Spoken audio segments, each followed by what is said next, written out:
What's going on, Dolphins fans? Welcome back to the Fins Up Network. Just wrapping up some Friday action from the NFL Scouting Combine, which obviously featured the running back position. And if you're listening to this, that likely means you're a Dolphins fan. And if you're a Dolphins fan, that likely means you understand how important the running back position is going to be this offseason. I think the Dolphins have two running backs currently signed for the 2022 NFL season. So between free agency and the NFL draft, we're going to see some new faces in that room. So I want to talk about five players specifically from the combine today.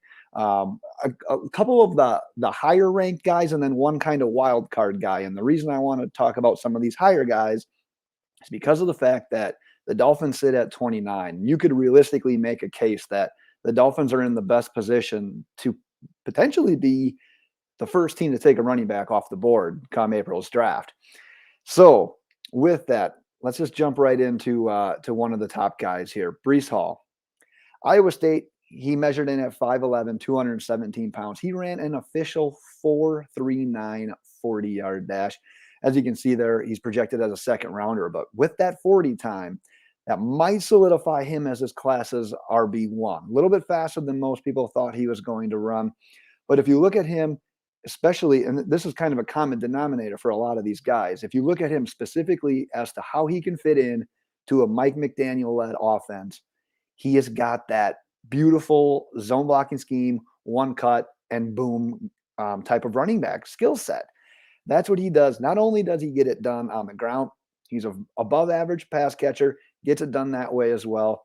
He's kind of, I don't want to say he's an outright do-it-all. He's not like super proficient in the pass catching game, but it's not a weakness either. So if you look at these, all these running backs kind of have a particular skill set that's similar, that's more like strict to them. But Breece Hall can get it done. We saw him at Iowa State. Dude was an outright touchdown machine.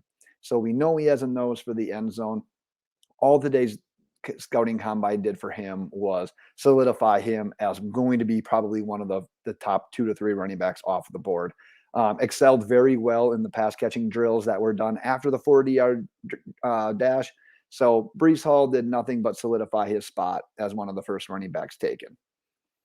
Kenneth Walker out of Michigan State measured in at 5'9", 211. But if you watched Friday's action, dude is rocked up. And it shows on the field. Like when you look on the tape from him at Michigan State, he's not going down on an arm tackle or one defender that's trying to take him down like in that initial contact.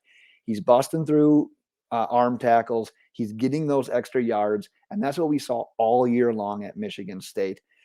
Like I said, projected as like a second rounder. But one thing that stood out to me today while watching the combine was he looked very natural as a pass catcher. And if you just kind of look at his time at Michigan State, you don't necessarily get all of that just based on his tape, but I think that has a lot to do with the scheme and the way that Michigan State played offensive football. Like it didn't really include a lot of passes to the running back. So I think it's just an untapped portion of his game that we haven't really seen yet.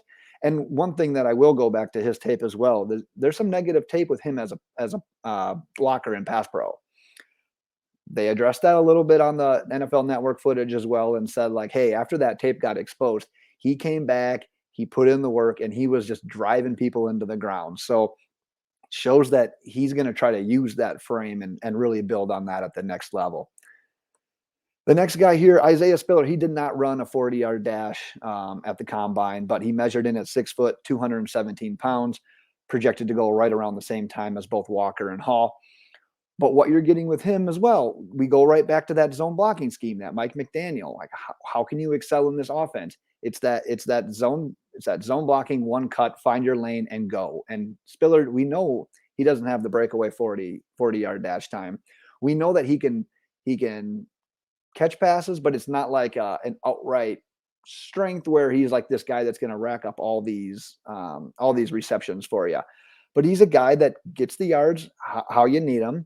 He's got a little bit of wiggle, but he's another guy that's not going down on that initial contact either. So another running back that I would be thrilled to see play for the Dolphins this next year. One guy I want to talk about as well that's projected pre-combine was projected as a third rounder. Kyron Williams out of Notre Dame, 5'9", 194. And in regards to just straight up 40-yard dash time, he was the most disappointing guy. He ran a 4.7, which it's an unofficial time. I don't have the official time on him yet. But that's one thing that is kind of going to be looming over his head for a little while. But if we put that away and we look at what else did he do during the combine, exactly what we expected, looked supernatural as a ball carrier and especially as a pass catcher. And that's what we saw at Notre Dame. That is who he can be. He adds that extra element compared to the first three guys we said. He really does excel in that pass catching role. And kind of unlike Kenneth Walker, pass pro is this guy's jam. He's 5'9", 194. So he's one of the guys that's below 200 pounds, but he'll stick his nose in there. He will protect that quarterback from the running back position. So I wouldn't completely just rule him out based on that 40 time. We'll see what the official time comes in at. So obviously he's not going to be happy with 4.7, and that's going to open some eyes. But I mean, we got to tread a little lightly with the 40-yard dash times. And going into this video to wrap it up, I talked about one wild card. And that's just kind of because I have a man crush on Jerome Ford out of Cincinnati, 5'10", 210 pounds. I have an unofficial 40-yard dash time on him as well. He ran a 4.51 unofficially, projected as a fifth rounder. So let's say the Dolphins decide not to go with one of these first guys. Jerome Ford is a guy that I've got my eye on, and just kind of like these other guys, like I kind of pick these guys strategically because they all have that ability to be the zone blocking, one cut, boom, and go running back. And the guys on NFL Network were talking about Jerome Ford and saying, oh, he's going to light up the 40-yard dash. And I was like, I wouldn't quite label him as a burner. Like, don't get me wrong, he's not slow by any means, but he's not like this outright speedster guy. So 4.51, I'm completely happy with. He doesn't have crazy great stats at Cincinnati when it comes to catching the ball, but I've seen it on the tape. He's fine at that. He did well Friday catching the ball in all of the drills at the combine. So, like I said, if there's a guy that maybe the Dolphins try to target later rounds, Jerome Ford has my eye. And before I wrap it up, I've been forgetting this recently, and that's my bad because you can't have a lazy listener. Got to give you the homework assignment. So for your assignment today, leave me a comment. Which of these NFL draft running backs do you want to see playing in Miami in 2022? Go ahead, give this a thumbs up if you enjoyed it. That's it for Friday's running back version of the Scouting Combine. We'll be back tomorrow. So until then, peace out, Dolphins fans.